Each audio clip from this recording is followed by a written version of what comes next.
Hello friends, कैसे हैं आप सभी। आवाज़ आ रही है प्रॉपर तो कमेंट कर सकते हैं।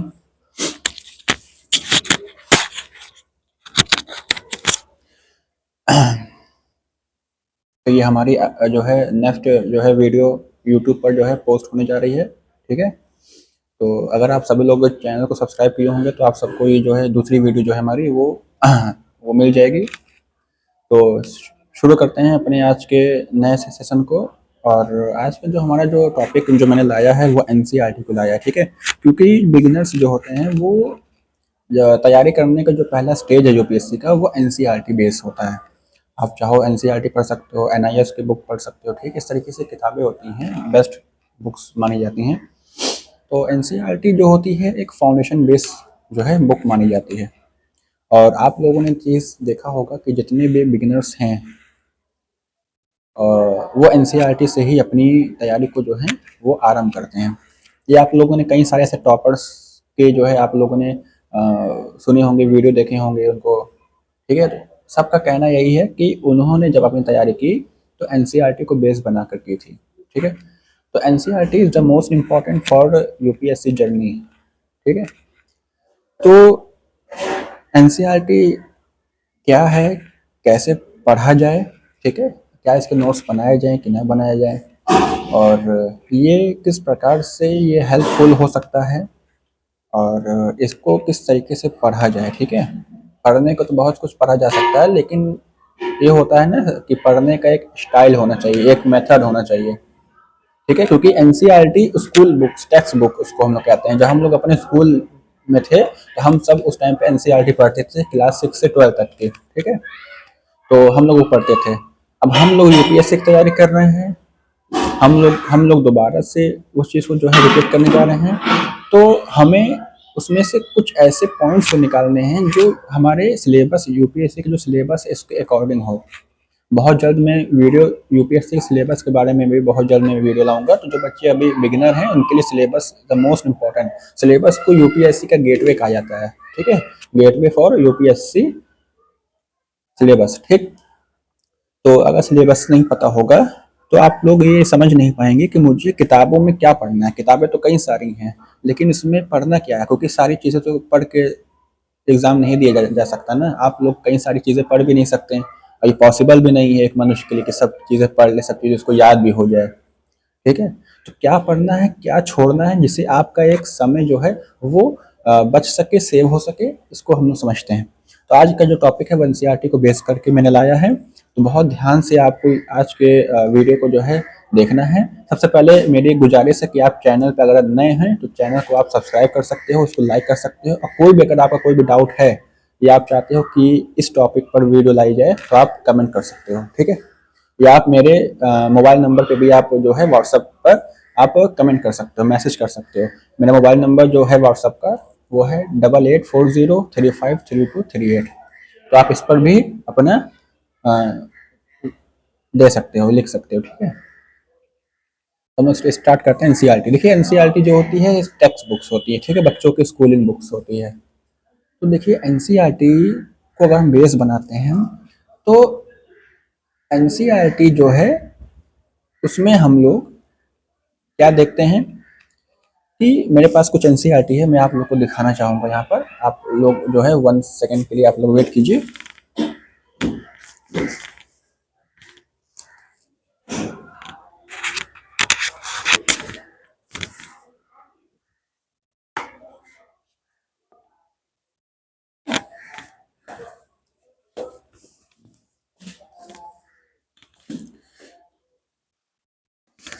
तो लेट्स स्टार्ट। देखिए एनसीईआरटी बुक्स जो हैं, जैसे कि आप सब यहाँ पर देख रहे होंगे, ये मैंने 3 एनसीईआरटी बुक्स आपको दिखाने के लिए निकाली है। देखिए जैसे आप देख सकते हैं, ये पहली एनसीईआरटी है, ये हिस्ट्री की है, क्लास 6 हिस्ट्री की बुक्स है। इस तरीके से ज्योग्राफी की क्लास 6 की है, और इसी तरीके से पॉलिटी की है। ठीक है, तो इस तरीके से जो एनसीईआरटी हैं वो होती हैं। अब यूपीएससी की तैयारी में एनसीईआरटी मोस्ट इम्पॉर्टेंट क्यों मानी जाती है, अब ये जो है एक सवाल है। देखिए यूपीएससी की जर्नी बहुत बहुत बड़ी कह सकते हैं कि बहुत बड़ी, बहुत बिगेस्ट जर्नी है। कब खत्म होगी, कहाँ जाके खत्म होगी, कोई आइडिया नहीं है, ठीक है। और पढ़ने के लिए यूपीएससी, देखिए पढ़ने के लिए किताबें मार्केट में बहुत ढेर सारी हैं, लेकिन अब बच्चे क्या करते हैं, वो कहते हैं कि नहीं ये तो पतली पतली किताबें हैं, देखिए कितनी पतली है, देखिए इसकी मोटाई देखिए आप कितनी पतली है, कितनी शॉर्ट फॉर्म देख रहे हो आप कितनी पतली है। और एकदम बेसिक बेसिक चीजें आपको यहाँ पर देखने को मिलेंगी, एकदम बेसिक बेसिक चीजें, कार्टून के माध्यम से, पिक्चोरियल फॉर्म में, इस तरीके से आपको कई सारी चीजें, आपको बेसिक चीजें आपको मिल जाएंगी। तो बच्चे सो कहते हैं कि अब हम लोग यूपीएससी की तैयारी कर रहे हैं, बच्चे कहते हैं मुझको आईएएस बनना है, ये पतली पतली किताबें जो है पढ़ के क्या होगा, इससे थोड़ा कोई यूपीएससी क्रैक होगा, मुझे तो मोटी मोटी चाहिए, एम लक्ष्मीकांत चाहिए। मैं आपको एम लक्ष्मीकांत भी दिखा देता हूँ, जो मोटी बुक्स जो बच्चे ज्यादा रिकमेंड करते हैं, मैं इनको भी दिखा देता हूँ।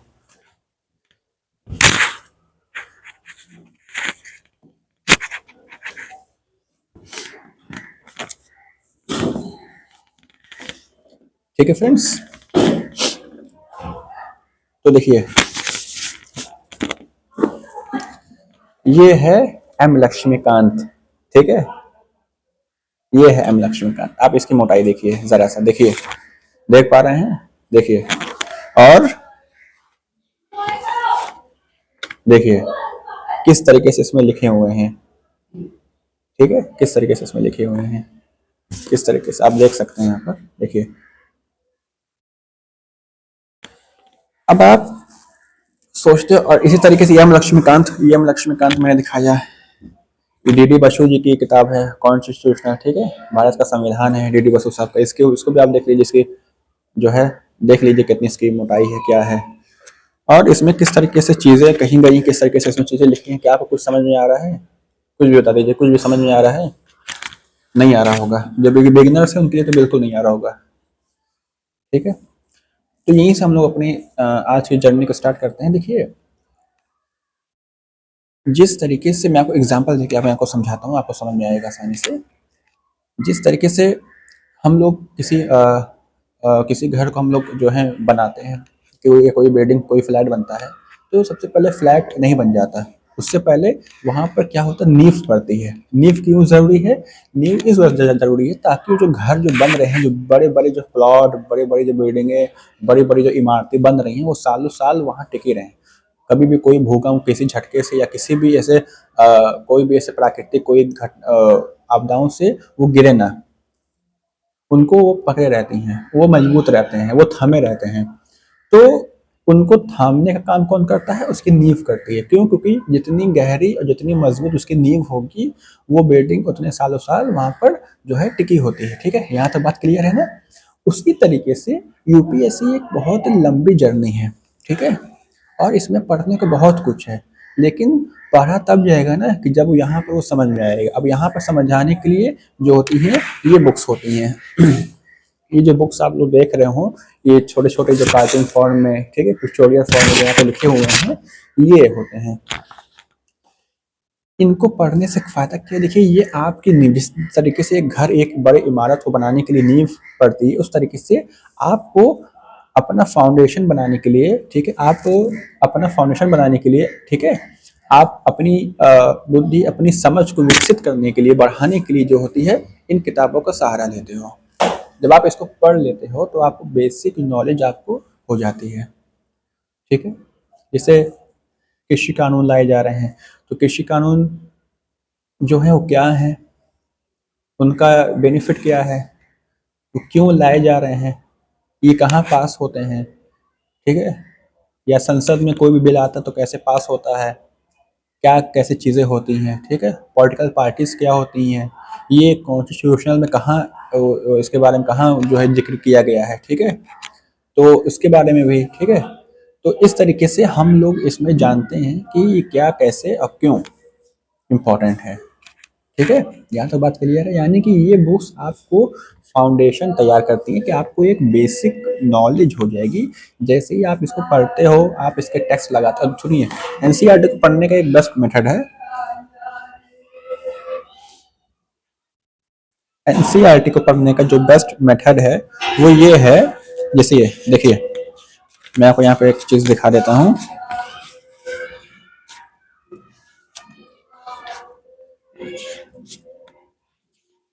जैसे ये विविधता की समझ इकाई 1 है, ठीक है, चैप्टर 1 विविधता की समझ। अब देखिए कितने छोटे छोटे कार्टून के माध्यम से ना पिक्चोरियल फॉर्म में आपको यहाँ पे दिए गए हैं। ये तो लगा किसी छोटे बच्चे का है, जी बिल्कुल छोटे बच्चे का है, लेकिन अब इसको हम लोग समझेंगे कैसे? बात इस सवाल ये, इसको समझेंगे कैसे? देखिए पढ़ने का जो स्टाइल है यूपीएससी में वो ये है, कोई भी किताब, सिर्फ यही किताब एनसीईआरटी नहीं, कोई भी किताब आप पढ़िए, पढ़ने का 3 स्टाइल होना चाहिए। यानी कोई भी किताब जब पढ़ी जाती है या कोई भी चैप्टर, कोई भी नया टॉपिक पढ़ा जाता है, सब टॉपिक पढ़ा जाता है, तो उसके तीन तीन तरीके से उसको पढ़ा जाता है। जब आप पहली बार जब आप एनसीईआरटी पढ़िए, मैं सिर्फ अभी मैं एनसीईआरटी की बात कर रहा हूँ, जब आप एनसीईआरटी जब आप पढ़ते हो तो एनसीईआरटी आप पहली रीडिंग में आपको line to line, line to line, line to line, line to line पढ़ जानी है, ठीक है। एनसीईआरटी आपको line to line, line to line आपको एनसीईआरटी जो है पूरा चैप्टर कंप्लीट करना है। इसके बाद आप लगाते हो सेकंड रीडिंग, आपको लगानी है सेकंड रीडिंग। सेकंड रीडिंग में आप क्या करोगे, जब आप सेकंड रीडिंग में आप लगाओगे तो पहली रीडिंग से आपको कुछ चीजें थोड़ा थोड़ा आपको पता होगा, कहाँ पे हमने क्या पढ़ा, कहाँ पे हमने कौन से शब्द देखे, कहाँ पे हमने क्या चीज देखा, कहाँ पे कौन सा चित्र के बारे में कहा जा रहा, कहाँ पे क्या बात कही है। आप पहले जो है रीडिंग में आप इस चीज को देख लेते हो। सेकंड रीडिंग में आप उन उन टॉपिक को आप देखते हो या उन उन शब्दों पर आपकी जो है वो फोकस आपको पड़ता है जो आपने पहली रीडिंग में आपने देखा था। जैसे कोई जैसे मान लीजिए इसमें लिखा है, जैसे कोई फेवरेट टॉपिक है कि विविधता की समझ। विविधता की समझ क्या है, आप इसको चाहो तो अंडरलाइन कर सकते हो, ठीक है, अंडरलाइन कर सकते हो।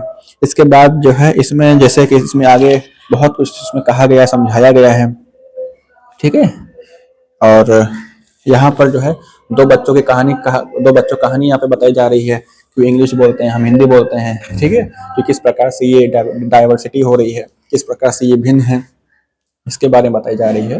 तो आप इन जो इसमें जो मेन मेन जो टॉपिक हैं, जो इम्पोर्टेंट आपको लगाई पड़ रहे हैं, वो आप उसको अंडरलाइन कर सकते हो, या अगर आप हाईलाइटर का इस्तेमाल करते हो तो आप उसको हाईलाइट कर सकते हो कि हाँ ये जो है इम्पोर्टेंट है। और थर्ड रीडिंग में आप एक कॉपी लेके बैठिए, सादी पेज की कॉपी होनी चाहिए।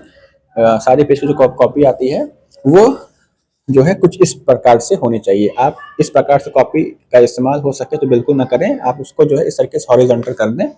हॉरिजॉन्टल कॉपी होनी चाहिए, वर्टिकल ना हो, इसमें आप करें। और हो सके तो कलरफुल जो आज के जो पेन्स आती हैं कलर वाली, जिसमें ब्लैक, नीली, ब्लू, पिंक इस तरीके से आती है कलर वाली, आप हो सके तो नोट्स जब भी आप बनाइए तो कलर्स पेन का इस्तेमाल कीजिए। उससे फ़ायदा क्या होता है, हमारी जो आँखें हैं वो कलर्स पे बहुत ज़्यादा जो है इंडिकेट करती हैं, तो इंडिकेट करती हैं। तो जो सादी पेन हो, जैसे ब्लैक हो गई, ब्लू हो गई या ये हो गई, ये पेन से लिख नोट बनाने पर थोड़ा सा जो है बोरियत सा होता है, ठीक है। तो अगर आप कलर से लिखते हैं तो देखने में एक तो अच्छा लगता है, आकर्षित होता है, दूसरी बात समझ में भी आता है। तो इस तरीके से आप कलर्स पेन का इस्तेमाल कीजिए, और हो सके तो कॉपी को आप इस तरीके से आप हॉरिजॉन्टल में आप नोट्स बनाइए। और नोट्स बनाने का स्टाइल क्या, लाइन बाय लाइन आपको नोट्स नहीं बनाना है। आप जैसे मैं आपको बता देता हूँ नोट्स बनाने का स्टाइल। जैसे जैसे इसमें बात कही गई है, इस सेशन में बात की गई है विविधता की समझ, यहाँ पे आपको दिख रहा होगा स्पष्ट रूप से विविधता की समझ कहा जा रहा है। तो आप जब इसको वर्टिकल आप जब कॉपी करते हो तो बीच बीच में आपको हेडिंग डालनी है विविधता की समझ, ठीक है, विविधता की समझ। अब यहाँ पर आप डालिए कि विविधता क्या है, ठीक है, विविधता क्या है और ये कैसे है, और विविधता में क्या कहा गया है, ठीक है, इसकी परिभाषा क्या है, और विविधता किसे कहते हैं, ठीक है। और इस तरीके से उसमें जो है कई सारे छोटे छोटे आप जो है या छोटे छोटे सब टॉपिक्स आप उसमें जोड़ सकते हैं। कई सारे इसमें आप ऐसी चीज़ें आप उसमें हाईलाइट कर सकते हैं। तो ये नोट्स बनाने का जो तरीका है ये इस वजह से मैं कह रहा हूँ क्योंकि इसमें जब आप करेंगे तो इसमें आपको बहुत लाइन बाय लाइन नोट्स नहीं बनाने हैं। जैसे अगर आप मान लीजिए आपने वर्टिकल कॉपी रखी और आपने line by line, line by line, line by line आप नोट्स बनाए हैं, तो वो बनाने का आपका कोई फायदा नहीं होगा, आपकी मेहनत जो है वो बेकार हो जाएगी। क्यों? क्योंकि आपने अगर लाइन बाय लाइन लिखे हैं तो पूरी किताब का ही समझ लीजिए एक आपने पूरा फिर से आप दोबारा ने उसको जो है लिख लिए हैं। तो हमें किताब दोबारा नहीं लिखनी है, हमें नोट्स बनाने हैं। नोट्स का फायदा क्या होता है, नोट्स जब बन जाते हैं किसी चैप्टर के तो हमें उस चैप्टर की किताब यानी उस किताब का जो चैप्टर था पर्टिकुलर जिसके हम नोट्स चाह रहे हैं बनाना, हमें उसे दोबारा बनाने की जरूरत नहीं पड़ेगी। अगर हम वो नोट्स बना लेते हैं एक बार तो वही नोट्स हमारे आगे चल के काम आते हैं या उसी को हम बार बार रिवीजन कर पाते हैं। ठीक है, यहाँ तक बात क्लियर है ना। तो ये तरीके हैं। और एनसीईआरटी जो होती है बहुत बेसिक कॉमन चीज़ें होती हैं, इसमें बहुत छोटी छोटी चीज़ें इसमें कहा गया है। जैसे क्लास 6 की आपने एनसीईआरटी देखा होगा, उसमें लिखा है चैप्टर 1 आप देखिएगा क्लास 6 की एनसीईआरटी हिस्ट्री की, उसमें लिखा है चैप्टर 1 कि उसका जो टाइटल है ये है क्यों कब कहाँ कैसे, ठीक है, इस तरीके से कहा गया है। यानी कि व्हाट वाई और वेयर, इस तरीके से कई सारी चीज़ें हैं। इसमें बताया गया है कि किस तरीके से जो है आरंभिक लोग कहाँ पर रहते थे, कैसे उनके बारे में पता लगा है, क्या कई सालों वर्षों में हम लोग कुछ जान सकते हैं कि उस टाइम पे क्या हुआ था, लोग कहाँ रहते थे, क्या खाते थे, क्या पीते थे, किस प्रकार के आवासों में रहते थे, ठीक है, खाना क्या था उनका, खेल क्या था उनका, खिलौने किस प्रकार के थे, ठीक है, जानवर पालते थे तो जानवर पालने की शुरुआत कैसे हुई, ठीक है, वो लोग कैसे फलों को और जानवरों से प्राप्त सारी चीज़ें, मांस वगैरह किस तरीके से वो लोग इकट्ठा किया करते थे, उनको कुशल संग्रह क्यों कहा गया और कब कहा गया, ठीक है, खेती की शुरुआत कब हुई, सबसे पहले किस फसलों का उत्पादन किया गया, ठीक है। तो इस तरीके से आप एक नोट्स बनाइए, ठीक है, जैसे उसमें नोट्स में कहा गया है तो आप नोट्स को आप इस तरीके से हॉरिजॉन्टल जब कॉपी आप रखते हो तो बीच में आपको हेडिंग डालनी है क्यों कब कहाँ और कैसे, ठीक है, जब आप डालोगे तो आप इसमें डाल सकते हो ये किस लिए कहा जा रहा है, अतीत में हम क्या चीज़ जान सकते हैं, अतीत जानना क्यों इम्पोर्टेंट है, ठीक है, और लोग कहाँ रहते थे, किस प्रकार के आवासों में रहते थे, हैं, ठीक है, उसके साथ साथ खेती की शुरुआत कब हुई थी, परियों की शुरुआत कब हुई थी, मानव सभ्यता कब जन्म ली, इस प्रकार से आप जो हो एक 360 एनालिसिस में आप नोट्स बना सकते हो। अब वो नोट्स हो सके बहुत छोटे छोटे शब्दों में या बहुत कह सकते हैं बहुत मिनिमम आप वर्ड्स का उपयोग करिए। कभी भी नोट्स बनाइए तो बहुत लंबे लंबे या अक्षरों का या बहुत लंबे लंबे सेंटेंस आप बिल्कुल भी ना लिखिए, इससे आप बिल्कुल इसको अवॉइड करिए, ठीक है, आपको लंबे सेंटेंस नहीं लिखना है, जितना हो सके आप अपना छोटे छोटे मिनिमम मिनिमम आपको वर्ड्स का इस्तेमाल करना है जो देखते ही याद हो जाए। जैसे हम लोगों ने चैप्टर खोला या हम लोगों ने कोई भी नोट्स बनाया, उसको उठाइए और दीवार पर एक जगह पे आप उसको दीवार पर चिपका दीजिए। तो आप जैसे ब्रश कर रहे हैं या कोई भी काम कर रहे हैं, डिनर कर रहे हैं, कुछ भी कर रहे हैं, तो जैसे ही आपकी एक निगाह पड़ेगी तो आपको वो पूरा 360 जो आपने नोट्स बनाया है वो आपको पूरा जो है कंप्लीट आपके फेस के सामने रहेगा, तो आप बिल्कुल उसको देख पाओगे। आप ब्रश भी कर रहे होगे तो सामने नोट्स रहेगा, तो आप उसको ब्रश करते हुए आपको वो नोट्स जो है बार बार रिपीट होते रहेंगे, तो आप भूलेंगे नहीं। आपका रिविजन डेली हर टाइम हर सेकंड आपका होता रहेगा, ठीक है। तो एनसीईआरटी पढ़ने के जैसा आपने जाने गए हैं 3 वे में हमें एनसीईआरटी का चैप्टर को कंप्लीट करना, कोई भी चैप्टर हो उसको 3 वे में ही हमको कंप्लीट करना है। और सुनिए, जैसे ही आप एनसीईआरटी पढ़ लेते हो, जैसे पहली एनसीईआरटी जब आप पढ़ोगे, पहले चैप्टर जब आप पहली रीडिंग में लगाते हो तो एक अथॉरिटी जो है आपको एक रीडिंग लगा लेनी है। दूसरी बार जब आप रीडिंग करोगे तो स्ट्रक्चर बेस रहेगी, यानी कि पॉइंट टू पॉइंट हमें क्या कैसे नोट्स में लिखने हैं, जो भी हमें नोट्स में चाहिए, जो भी हमको अपने नोट्स में लिखने हैं उनको आप हाईलाइट करोगे कि हाँ ये इंपॉर्टेंट है, ये इंपॉर्टेंट है, ये इंपॉर्टेंट है, ठीक है। उसके बाद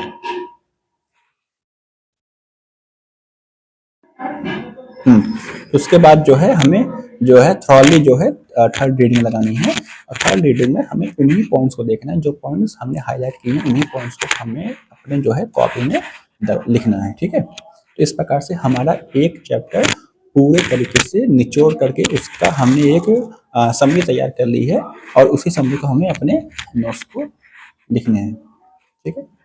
और उन नोट्स को उठा के दीवार में चिपका दीजिए। आप जब भी अपना कोई भी काम करते हैं तो आप उस नोट्स को आप रिविजन कर सकते हैं, ठीक है।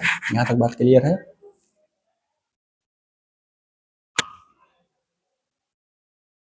तो इस प्रकार से आपके नोट्स भी तैयार हो जाएंगे और आपका एनसीईआरटी का वो चैप्टर भी तैयार हो जाएगा।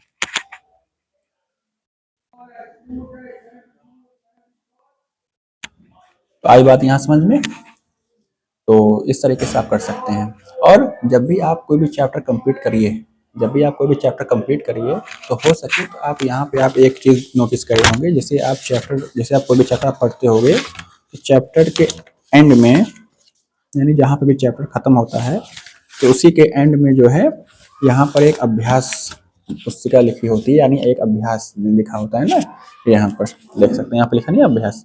तो यहाँ पे कुछ क्वेश्चंस दिए होते हैं, हो सके तो इन क्वेश्चंस को आप जो है ज़रूर कॉपी में लिखिए, और हो सके इसका आंसर भी आप देने की कोशिश कीजिए। इससे फ़ायदा क्या होगा कि ये जो अभ्यास जो लिखे होते हैं पीछे, जो एक्सरसाइज पैराग्राफ जो होता है पोर्शन, ये उसी पर्टिकुलर टॉपिक से लिए गए क्वेश्चंस होते हैं। तो अगर आप इन क्वेश्चंस का आप आंसर देने की कोशिश करेंगे तो और आंसर देने की कोशिश कीजिए और उसको अपने उस पैराग्राफ से मिलाइए कि मेरा कितना आंसर सही निकला है, जिससे आपका एक कॉन्फिडेंट लेवल सही होगा। दूसरी बात, आप ये चेक कर पाओगे कि मेरा उस पर्टिकुलर चैप्टर में मैं कितने पानी में हूँ, कह सकते हैं कि मैं कितने पानी में हूँ, या मुझे उस पर अभी कमांड करने क्या मुझे और आवश्यकता है, और उस पर इम्प्रूव किया जाए चैप्टर को कि आगे बढ़ा जाए। ठीक है, अगर लगता है कि इम्प्रूव किया जाए तो इम्प्रूव। तो मिलते हैं अगले वीडियो में, तब तक के लिए जय हिंद, तब तक के लिए गुड बाय। मिलाता हूँ अगला वीडियो, ठीक है, बहुत जल्द मिलाऊंगा सिलेबस के ऊपर। ठीक है, टाटा बाय।